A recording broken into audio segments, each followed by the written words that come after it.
Hi. We're back. We're back. I wanted just to embrace say it. I know you were like, we're back. Ready to just, yeah. Anywho, we are excited for this session. It's our second to last session of the day, which is crazy. Like this day, it's been a weird day though. Can I just say, like with this crazy tell weather. them what happened. If you weren't here on the earlier session, what went down? Yeah, like the power went out, started hailing outside, and then Alexa went all haywire. So there was some weird background music. It was just, it was a lot that was going on. Mm-hmm. But anyways, we're it seems like we're back on track. The storm seems to be passing. So it's really what a metaphor for divorce. Yeah, it's true. Like everything kind of goes haywire after. Yes. It feels like it's never going to end. It's so dark and gloomy, and it rains and it comes down, but we stay the course. We do. And with friends. And maybe there will be a rainbow after, or something lovely like that. We'll see. That was amazing. Yeah. Mm-hmm. That was a journey. Mm-hmm. That was a journey. We didn't know we needed today. Yeah, but the storm and losing power, absolutely. It was part of what needed to happen. Yeah, see, people agree. Mm-hmm. Yeah, yeah. So for this next session, we're going to talk all about getting ready for divorce. So if you are in a situation where you're kind of contemplating whether you're going to, you want to get divorced or you're at the very beginning stages of divorce, then you've got to follow our good friend Alex, who is the divorce planner. Let me go ahead and invite her in, but she has incredible resources. Like what she's built and what she's done has been just amazing. Really cool resources that she has for you that are going to keep your sanity intact on the journey, because it feels like a wild ride a lot of times, but when you have good planning and good support and good professionals, it makes all the difference. Yeah.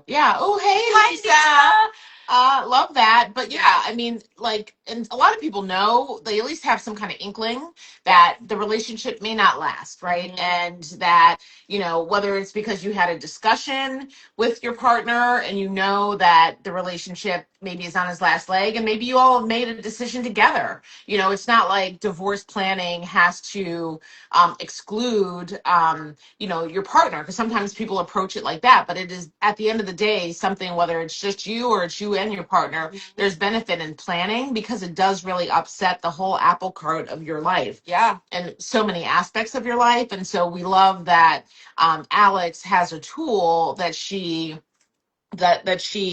shares with people to help them figure out, like, the things that you need to think about that you haven't even considered. Mm-hmm. And that someone maybe outside of the process really needs to give you guidance on, or let you know that it's something to pay attention to. Yeah, and and in the very beginning, it's so overwhelming to try to Google what you need, and a lot of times you don't even know what to ask or what you even need to be thinking about. So to have someone like Alex, who's the divorce planner, like, to kind of guide you through, all the things that you need to be thinking about, is just invaluable at the very beginning, at a time when you're probably like just trying to like get through the day. Because there's just, there's so much to it, so many emotions, so many logistical pieces to think about. It's the second most stressful life experience a person can go through. Right. And while we wait for Alex, that's a great question that someone just left us about: is it normal to experience guilt or to question yourself after divorce, even though your partner was a narcissist? 100,000% yes. I think the tricky thing about narcissists is, there's a lot of tricky things about them, right? But the thing that comes to the forefront of my mind is that there's always like a little thread of truth that they weave through whatever your interactions are. So it kind of like can make you question yourself, even though logically your truth and what the truth is. And especially if you've been living with this person for years, they know how to get in your head, they know how to get under your skin, and they know what buttons to push. And so yes, it's 100,000% normal, and it's a bond, it's like a trauma bond that you have to figure out how to break, and it takes a lot of time. So yes, you are not alone in that, and it will get easier and it will get better. You just have to take it day by day and kind of just pour into yourself, and just remind yourself of what you know to be true. And if you want to DM us, the person that asked the question, DM us at some point. I can send you some of my favorite books and resources that were incredibly helpful to me when I was kind of embarking on a similar part of the journey. Because there's a lot of resources out there, and honestly, just reading them like about other people's experiences and learning about what it meant was really helpful because it validated my experience and it kind of pointed me in a direction of how to handle it and how to navigate it. So my heart goes out to you because it's a journey to recovery and to healing, but you will get there, and the grief and the guilt is normal. Yeah. Yay, there's our friend. Hello. It's so good to see you again. I feel like it's been too long.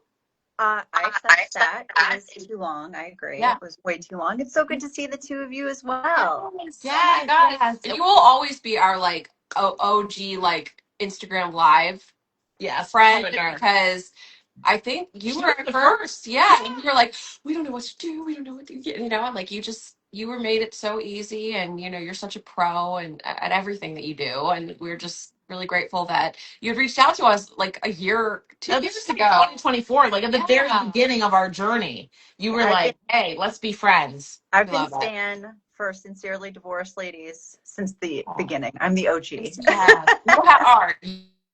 You told big OG. Well, writing with us this little technology issue. We were just saying, like, we lost our power here. Alexa's been popping off, talking to herself, resetting. So, like, I don't know, but even though we did the Palo Santo before we started DivorceCon here today, clearly there's something in the air. Something's amok. Thank you for staying with us because, we like having you on is really like, it's just like the foundation of divorce, like having a plan for it, even though a lot of times it just lands in your lap, right? Like I know for Hillary, like it kind of came out of nowhere. And it's not what any of us want. So it almost sounds counterintuitive to, approach it like, let's plan for divorce. But at the end of the day, it's like, just like we plan for, our eventual demise or the wedding, like with a will or, marriage insurance, like we talked about yesterday, that it's important to have these kind of conversations. So we would love it if you would just tell everybody here in this session, why you've taken this approach to helping people, why it matters to you to do it. And then we'll jump into some questions about the planning process. Oh, that's great. First of all, thank you for having me at DivorceCon. I'm thrilled to be here for your second year, I believe. So congratulations. This is huge, huge, huge, and much needed. So, just kind of jumping back, the idea of being the divorce planner is exactly what you said, right? It is like the wedding planner, except for divorce. And I feel like we've normalized all of these other, areas where planning's okay. And yet there's this, I don't know, taboo about the idea of preparing for divorce, whether or not it might be your right next step, or if you're 100% sure it's your next step, or even if you were blindsided. A lot of people freeze in that moment or think if I just ignore it, it'll go away. But the truth of the matter is, the foundation of my coaching is there's an emotional side to divorce and there's a business side, and you have to separate the two, but prepare for them both and acknowledge them both as you go through the process, because everything about the business side is incredibly emotionally triggering.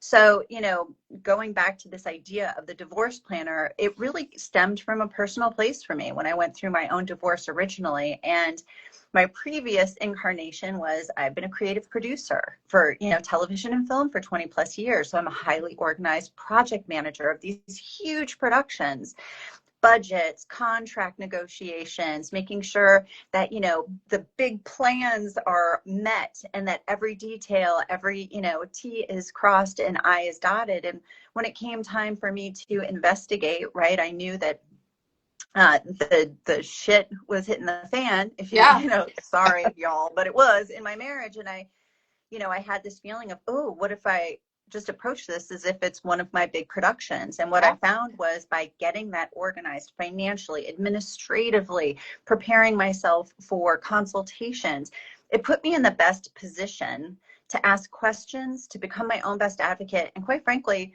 to take a lot of the fear and anxiety out of the process. Yes.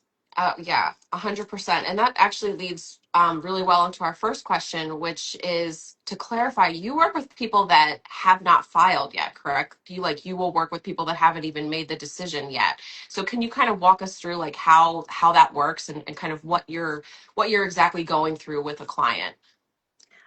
Yes, that's a really great question because, as you noted, I do work with a lot of people who aren't 100% sure divorce is what's next. And when we go back to that idea of it's taboo to prepare, the whole point is whether you move forward with a divorce or you reconcile, by doing the work that I do with clients, you can make decisions about your future based on your actual relationship. If you are in alignment with your partner, rather than coming from a place of fear, oh my gosh, what am I going to do about money? Oh my gosh, two households. Oh my gosh, what about the kids? So, to be able to have that clarity that serves you if you move forward with a divorce, in terms of all the what to get your hands on, kind of figuring out your goals and priorities, all that part of the process, the financial planning, that's all the stuff that you would have to hand over to a divorce attorney, a mediator, even if you're filing on your own. And if you reconcile, it benefits you because you have all the information of your life right in front of you. So Right. being able to make decisions from a place of fact and not feelings is the goal, right? And to reduce the overwhelm, because when you're considering a divorce, especially if you've been in a long-term marriage, your lives have been intertwined for a really long time. It's a scary proposition. But if you do move forward with a divorce, the fact of the matter is you're going through a business partnership dissolution when it comes to the law. And to that, you have to kind of prepare for that mindset going into it. Otherwise, it's a meat grinder and you're going to end up, on the other side of the process, probably not in the place where you want to be because you're not driving the decisions that you're making. Right.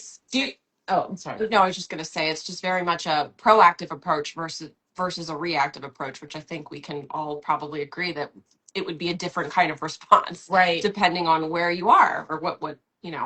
And That's do you find that you that you get people that are like divorce curious? I mean, because there's so much buzz and talk about divorce and like it's trendy thing, and it's very interesting that people think it's a trend when it's actually probably again one of the most difficult things you'll ever do in your life.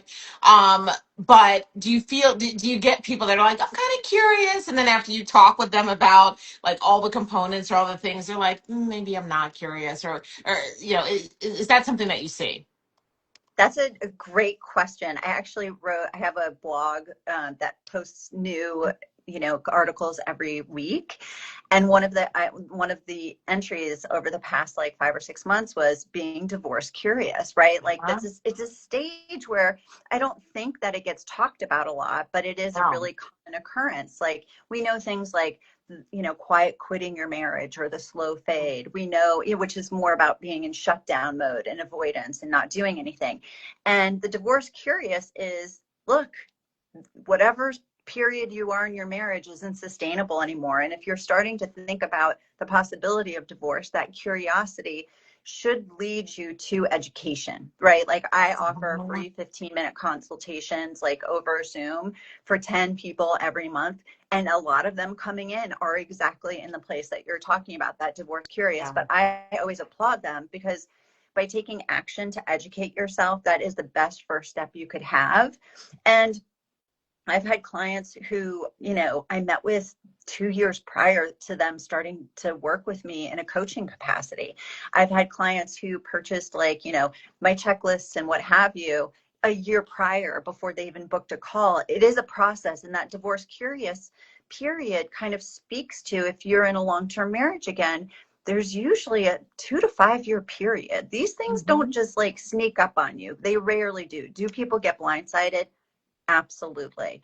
You know what else goes hand in hand with blindsided? Deep denial.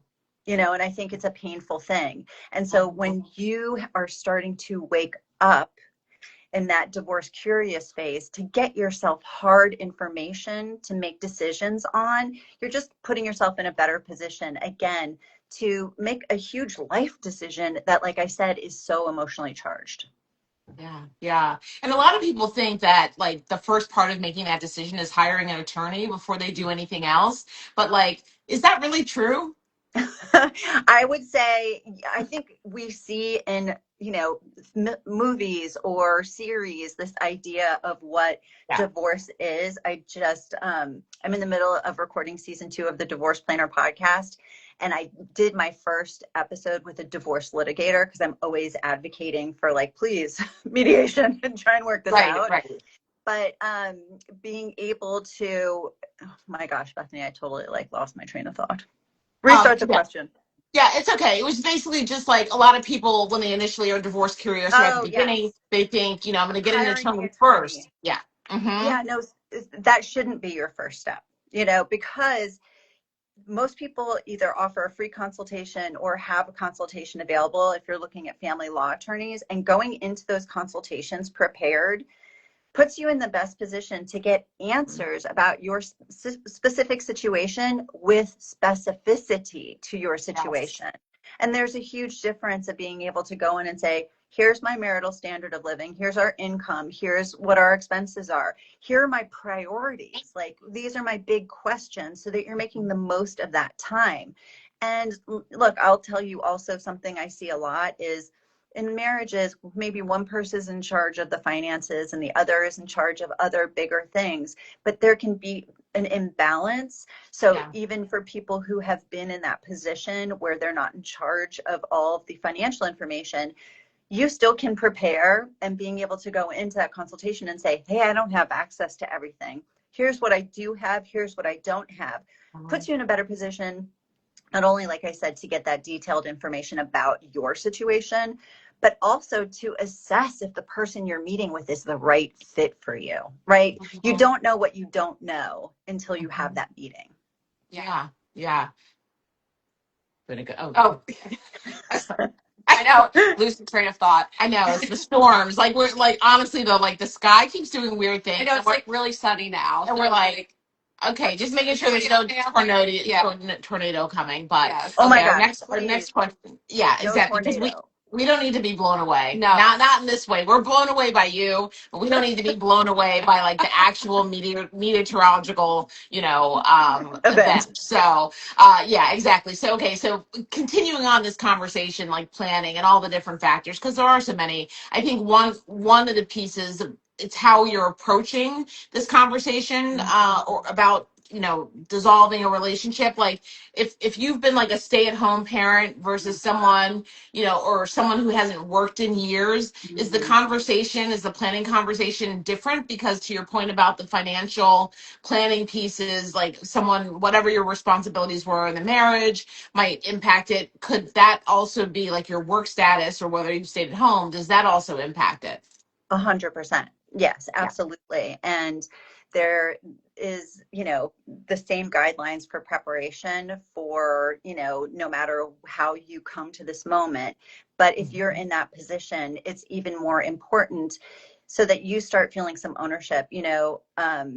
You mentioned, Hillary, this whole idea of being proactive and not reactive, right? And so especially if you have made sacrifices to stay home, to raise children, to run a household, to support a high earner, right? Like I like to remind my clients, my stay-at-home parents going through this, the other person could not have done what they've done professionally without the support that you give them. And I think that there's a lot of shame attached, which is weird because we as a society, especially in the US, have these demands on, what we think the roles of, especially, let's just say what it is, mothers should be when it comes to child rearing and the dynamic of a traditional, male-female marriage. And, that comes with a lot of sacrifice. And I will tell you, I did the same thing. I was working full time, but I was still the primary parent. I was raising 2 young children. It's an impossible situation. And yet when it came time, to really start to negotiate things, I felt a lesser sense of self-worth because of that position. But then the financial realities of it are that when you take that secondary role, which is a primary role for your family, what you're doing is you're giving up earning potential, you're giving up networking connections, you're giving up retirement income, that could potentially come in. And all of those things have to be taken into consideration during the divorce process. and they do have monetary value. But if you don't take the steps to prepare, you don't know what to ask, you don't know what your value is, you don't know the position to take to get you to that place, and you'll just be coming from behind. Yeah. Not all attorneys and not all states really view that role of the mother in the same way. I think there's a false narrative out there. I know there's a false narrative out there about like the women as gold diggers and you didn't do anything during the marriage. I think it's really interesting that, for people who are listening, tell me if this sounds familiar. During the marriage, it's our money. Don't worry about it. I've got us covered. And then during the divorce, it's my money, right? So that's what we're trying, because money equals feelings. Yep.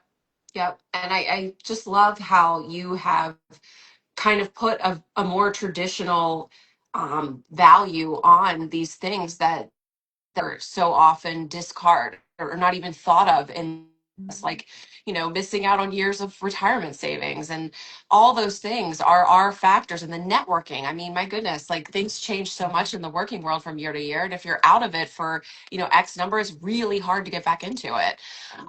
So I just think that the resources and support that you are putting out for people is just incredible. And actually, we have a question from somebody, and this might be answered in one of your checklists that's available. But they're asking, how granular should you get when you're making like a list of possessions that you want to divide? Like, do you have any kind of advice in that if somebody's in that situation? Yes, I am. My whole rule of thumb is anything that you're going to have to split up should be logged. And I do, as you mentioned, I have checklists. I have an asset log. I have an asset spreadsheet where you can figure out, you can log everything in. Who bought what, when, is it premarital, marital, what the value is, and kind of what your emotional attachment is, right? I like to have people think through all this before you're like sitting at the negotiating table and you're fighting over a lumpy couch at $400 an hour. I'm like, we don't want that. Right. We can replace that. We all know Facebook Marketplace. We can get another lumpy couch. Like, that's fine. Right. But I think it depends, right? Like, if we're talking about a house full of regular furniture, here's the reality check. When you're splitting those type of physical assets during divorce, those are at yard sale, garage sale prices, right? And that's specifically because depreciation and all those things. There are other assets, which could be collectibles. It could be firearms. It could be an Airstream, right? I'm just thinking, it could be farm equipment. I'm thinking of all my clients of what they had. Those assets you can actually log, and then you can get comps, right, for what the current market value is. Your home, that's a part of your asset list as well. So yes. I'm a fan of, the more, the better, because then there's never a question. Then we're never looking back a year from now and saying, oh my God, why didn't I put that thing down? I actually spent that money on that before marriage and I just gave it up. Marriage, the whole negotiation and the kind of going through all of the marital assets, the whole point is to come to an equitable place, right? That is, that's very different than being fair. I think people go into this idea of, I just want what's fair. Fair is subjective. Fair is emotional. Equitable is under the law, what people are always going for. But if you don't have the documentation, you're not going to get there.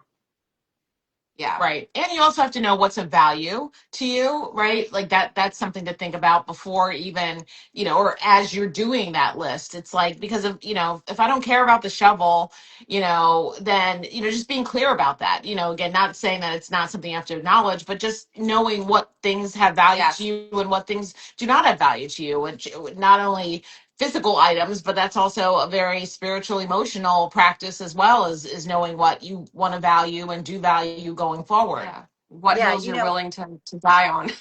Yeah, exactly. And that is also part of the preparation, is learning. And I think for most people, they don't have experience with negotiations, and negotiations can feel like somebody's like constantly cutting you, like stabbing you with a knife over and over. It feels so personal.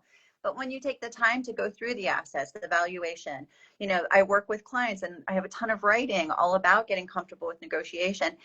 To your point, it's like you have to figure out where you want to land and then start here so that you have a give and take. You also should anticipate what the other person's going to want, so that you can get realistic. If We're also talking about debts. Debts are going to be things that you need to take into account, just like assets, because you're more likely than not going to have to address equalizing those during the divorce as well. So again, I'm the queen of specificity because all of this helps cut down on that analysis paralysis when you're going through the process. And when you finally start that divorce process, it's like there's a ticking clock and there's a cash register that's going.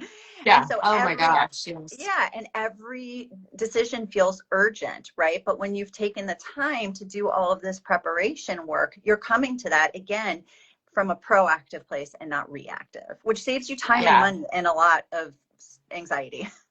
Yes. Right. Which is key, which is let's center like less anxiety. Yeah. Well, we just love the fact that your work continues to gain momentum, and super excited to shout you out because you have a book coming out in January, which is huge. No. Yes. Congratulations. Thank you. The Divorce Planner, 8 weeks to get organized, find clarity, and become your own best advocate. That's right. I love it. I know. It's so good. What do you hope readers get from that? Oh, wow. That's a great question. That anybody can do this work. That I think the thing is, people don't know that there's so much that you can be doing on your own before you even book that attorney consultation that puts you in the driver's seat of the process. And like I said, when you're going through a divorce, when you're on the precipice of a divorce, you have to go through this legal process, but you're changing your entire life at the same time. And like I said, that emotional side is just as important. And I'm so proud of this book. Gonna get a little emotional. I recently lost my mom and I dedicated it to her because being able to give people the tools to do things on their own, to teach people to fish rather than give them a fish, all of the work that it takes on the emotional as well as the business and financial administrative side, not only are you closing out then with care one part of your life, you're laying the foundation for the next one. So it becomes turnkey, empowering yourself to really enter that chapter in a clear-eyed, authentic way and prepared financially for the changes, knowing how to, lay out what your wishes are for your children, driving the process so that it aligns with what you want your life to look like after divorce. So that's what I'm hoping people take away. That gave me goosebumps. Alex, that's beautiful. Yeah, let's all drop hearts for Alex. Yes. We are sorry for your loss, Thank and we you. also know how incredibly proud she was of you, and what you're doing and how you've carried on with the change that comes with this kind of adversity. So we love you. We love you for joining Divorce Con, and we can't wait to have you back. We really want you to come to in-person Divorce Con when we do that. Next year. We you just got to get across country. But please tell the people. I know, that's not a thing. It'll be easy. Yes. Tell all of the people where they can find you, how they can connect with your wonderful resources, and we encourage everyone to reach out because planning in one part of your life, definitely, I feel like there are skills that then you can use for other parts of your life beyond it because, it's just a skill. So go ahead, please tell us. Absolutely. Well, you can find me here on Instagram at the.divorce.planner. I'm at Divorce Prep on Facebook. I'm also at www.thedivorceplanner.net. That's my website. And that has all the information, whether it's the checklists and logs and emotional, kits. All of it is there, as well as a course or, booking that free 15-minute consultation with me. And then, as I mentioned, I also host the Divorce Planner podcast, which you can find on all of your lovely podcast platforms. And you should listen to my second to last episode of the season 1, which featured my friends here from Sincerely Divorced. All about building community and support during divorce and how important that is. So thank you, both of you, for having me. It's been such a pleasure. Yes. Thank you, Alex. We appreciate you and keep on doing the great work that you're doing. And everyone who's here, we're coming back in 5 minutes with our next session about co-parenting. Thank you, Alex. We love you. Thank you. Bye. Love you too. Bye, friends. Bye.